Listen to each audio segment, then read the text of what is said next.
저는 이제 40 중반을 넘어선 평범한 남자 김재훈입니다. 지금은 전처와 이혼을 한 상태고 이제는 마음 정리가 끝났지만 한때 저는 제가 결혼 후 악몽과도 같은 시간을 보내야 했습니다.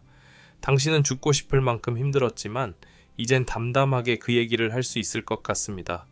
이 이야기를 위해서는 제가 전처 지희를 처음 만났던 그 시절의 이야기부터 해야겠네요. 지희와 저는 대학 동창이었습니다. 하지만 저희는 캠퍼스 커플 같은 낭만적인 사이가 아니었습니다. 그저 모든 것을 터놓고 이야기할 수 있는 세상에서 가장 친한 남자 사람 친구, 여자 사람 친구였죠. 저희는 각자 마음을 두고 있던 사람이 따로 있었습니다. 우리는 서로의 연애 이야기를 허심탄회하게 나누고 듣고 고민을 상담해 주었습니다.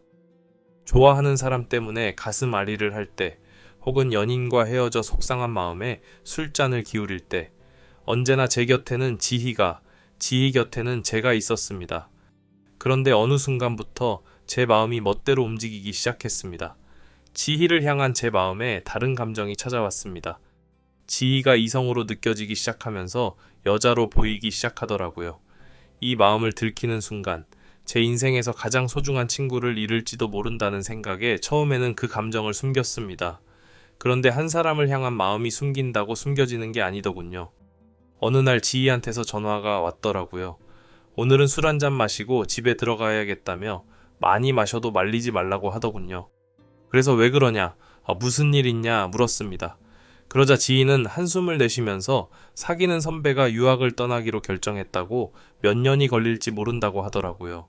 그래서 저는 유학이야 갔다가 오면 되지 무슨 걱정이냐고 너무 신경 쓰지 말라고 그녀를 달랬습니다. 하지만 속마음은 쾌재를 불렀죠. 유학 갔다가 오지 마라. 그곳에 푹 눌러 살고 그곳에서 결혼도 하고 가정도 꾸리고 지희랑은 제발 헤어져 주라. 그런데 제가 너무 간절하게 바랐던 걸까요?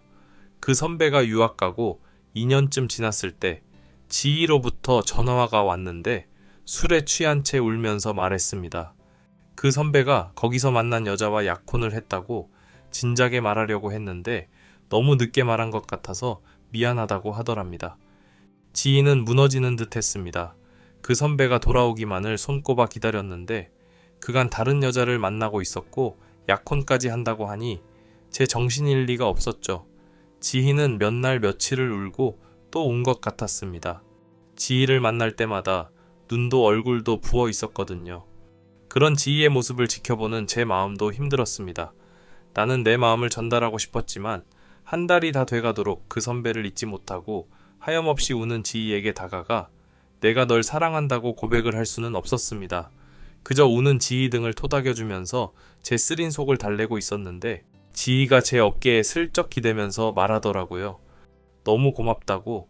너 없었으면 나 너무 힘들었을 거라고. 넌 정말 좋은 사람이라고요. 그때 저는 용기를 냈습니다.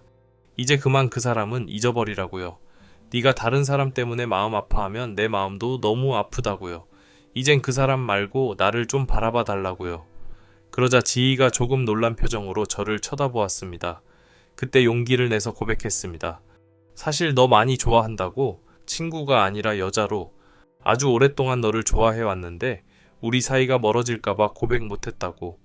그런데 너를 볼 때마다 심장이 터져버릴 것 같아서 이제는 더 이상 숨길 수가 없고 숨기고 싶지도 않다고요.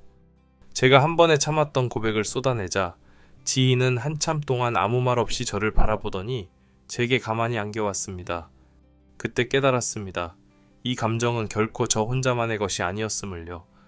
그렇게 우리는 친구에서 연인이 되었고 남들처럼 평범한 연애 끝에 결혼을 했습니다.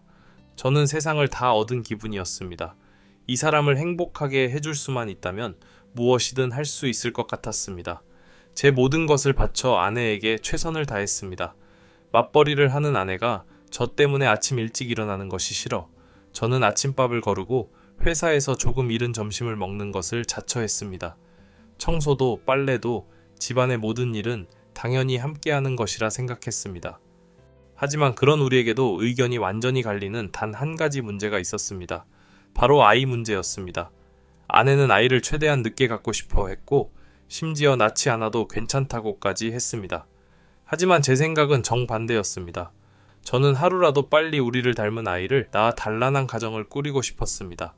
아내는 자신의 회사 경력을 이유로 저를 설득했고 저는 아내의 입장을 존중하기로 했습니다. 그렇게 아내의 뜻에 따라 우리의 2세 계획은 기약 없이 미뤄졌습니다. 어느덧 결혼 생활이 5년째에 접어들었습니다. 언제부터였을까요? 아내가 조금씩 변하고 있다는 것을 느꼈습니다. 저와의 대화를 피하는 날이 잦았고 부부만의 오붓한 시간은 어느새 사라져 버렸습니다. 불안감이 엄습했지만 차마 물어볼 용기가 나지 않았습니다. 혹시라도 제가 감당하지 못할 대답이 돌아올까봐 두려웠기 때문입니다. 저는 그저 아무렇지 않은 척 예전보다 더 다정하게 아내를 챙기는 것밖에는 할 수 있는 일이 없었습니다. 결국 침묵을 깬 것은 아내였습니다. 어느 날 저녁, 아내는 제 앞에 마주 앉아 할 말이 있다고 운을 뗐습니다. 이런 말, 당신을 얼마나 힘들게 할지 잘 알지만 더는 당신을 속일 수 없어서 말하는 거라고. 하루라도 빨리 말하는 게 착한 당신에게 덜 죄짓는 길인 것 같다고요. 그러면서 헤어지자고 했습니다. 너무나 큰 충격에 저는 한동안 아무 말도 할 수 없었습니다. 결혼 5년 만에 이혼이라니 이것은 제게 너무나 잔인한 말이었습니다. 간신히 정신을 차리고 그게 무슨 말이냐고 물었습니다. 지금 제정신으로 하는 소리냐고, 이게 갑자기 할 말이 있다며 꺼낼 이야기냐고 소리쳤습니다. 아내는 그저 미안하다는 말만 반복할 뿐이었습니다. 이유가 뭐냐고 물으니 아내가 그러더군요. 예전에 사귀었던 선배가 한국에 돌아왔고 아내에게 연락을 해왔다고 합니다. 처음에는 그저 오랜만에 얼굴이나 한번 보자는 생각으로 만났다고 했습니다. 하지만 그 만남이 모든 것을 바꿔놓았습니다. 그 선배는 아내에게 이혼했다는 사실을 털어놓으며 아내와 헤어진 것을 평생 후회했다고, 당신과 결혼했어야 했다며 눈물로 매달렸다고 합니다. 저는 피가 거꾸로 솟는 것 같았습니다. 결혼해서 잘 살고 있는 사람에게 연락해서 할 소리인가? 정말 인간 말종이라고 생각했습니다. 하지만 진짜 이야기는 그게 끝이 아니었습니다. 아내는 그 인간의 아이를 가졌다고 했습니다. 그 순간 저는 제 귀를 의심했습니다. 아이라니, 저에게는 직장 경력을 핑계로 그렇게 아이를 미루더니 그 인간의 아이를 가졌다니. 저는 난생 처음으로 이성을 잃고 아내에게 미친 듯이 소리를 질렀습니다. 그게 어떻게 그 인간 아이냐고, 어떻게 확신하냐고, 우리 아이일 수도 있지 않냐고 절규했습니다. 하지만 아내는 냉정했습니다. 임신 12주, 시기적으로 제가 한 달간 일본 출장을 갔을 때와 정확히 겹친다고, 그때는 저와 잠자리를 한 적이 단 한 번도 없었다고 했습니다. 아이는 그 선배의 아이가 맞다고 하더군요. 그 이후에 몇 시간은 기억이 나지 않습니다. 너무 큰 충격에 기억의 일부가 증발해버린 것 같습니다. 제가 정신을 차렸을 때 아내는 자신의 짐을 싸고 있었습니다. 제가 못 나간다고 짐을 다 풀어헤치자 아내는 저를 붙잡고 애원했습니다. 그냥 자기를 놓아달라고. 결혼 생활 내내 정현 선배를 잊지 못해 저에게 미안했다고. 우리는 어차피 끝까지 행복할 수 없었을 거라며 이제라도 각자 진짜 사랑하는 사람 만나서 행복하게 살자고 했습니다. 떠나는 아내를 붙잡을 힘조차 없었습니다. 저는 그 자리에 주저앉아 얼마나 망연자실하며 울었는지 모릅니다. 분노, 슬픔, 배신감, 비참함, 수천 가지 감정이 칼날이 되어 제 심장을 훑고 지나갔습니다. 너무 괘씸한 마음에 저는 제가 할 수 있는 모든 법적 조치와 회방을 놓았습니다. 아내가 돌아올 거라 생각해서가 아니었습니다. 그 두 사람이 행복하게 사는 꼴은 죽어도 볼 수 없었기 때문입니다. 하지만 세상은 참 우습더군요. 저 혼자 발버둥칠 뿐 이혼 후 그 둘은 보란듯이 잘 사는 것처럼 보였습니다. 한동안 저는 정상적인 생활이 불가능할 정도로 힘들었습니다. 하지만 시간이 약이라는 말이 괜히 있는 게 아니더군요. 저도 시간이 지나면서 조금씩 마음이 정리되고 세상을 냉정하게 바라볼 수 있게 되었습니다. 증권회사에 다니며 경제적으로 넉넉했고 아이도 없었기에 저는 다시 깔끔한 돌싱이 되었습니다. 주변에서는 좋은 사람을 만나보라며 많은 자리를 주선해 주었지만 그런 인위적인 만남은 내키지 않았습니다. 그러다 제 삶에 새로운 사람이 나타났습니다. 같은 회사 동료인 희수 씨였습니다. 해외 지사에서 근무하다 한국 본사 저희 부서로 발령이 난 분이었죠. 집 방향이 같아 카풀을 하며 출퇴근을 같이 하게 되면서 자연스럽게 친해졌습니다. 조심스럽게 서로의 이야기를 나누다 보니 그녀 역시 이혼의 아픔을 겪었다는 것을 알게 되었습니다. 하루는 둘이 술잔을 기울이며 깊은 이야기를 나누게 되었습니다. 그녀의 전 남편은 상습적인 바람기로 결혼 생활 내내 그녀를 힘들게 했다고 했습니다. 저도 제 이야기를 담담하게 털어놓았습니다. 내 아내는 다른 남자의 아이를 임신하고 나를 떠나갔다고요.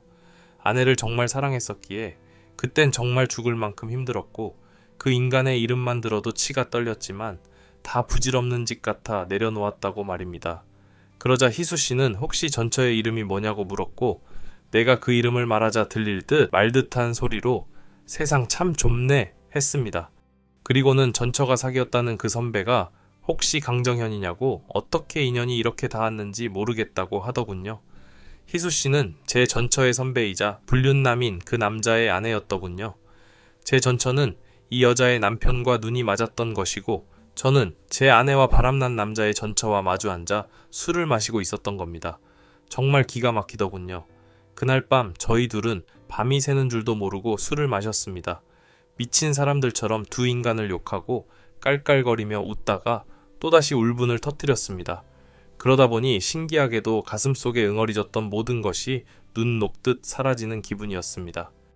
그날 이후 저희는 급속도로 가까워졌습니다. 서로의 가장 깊은 상처를 공유한 저희 사이에는 어떤 비밀도 거짓도 없었습니다.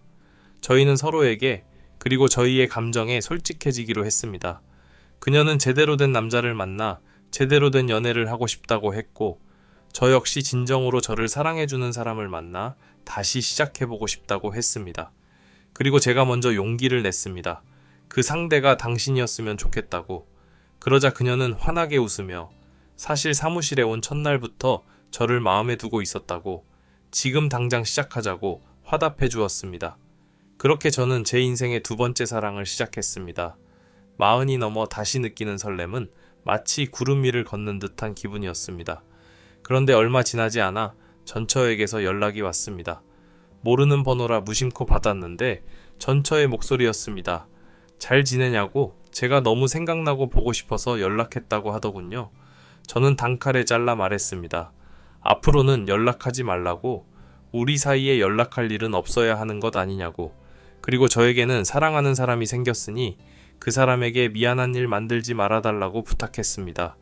전처는 무언가 더 할 말이 있는 듯 했지만 이내 알겠다며 전화를 끊었습니다. 저는 지금 만나는 그녀에게 이 사실을 솔직하게 털어놓았습니다. 그러자 그녀가 담담하게 말해주더군요.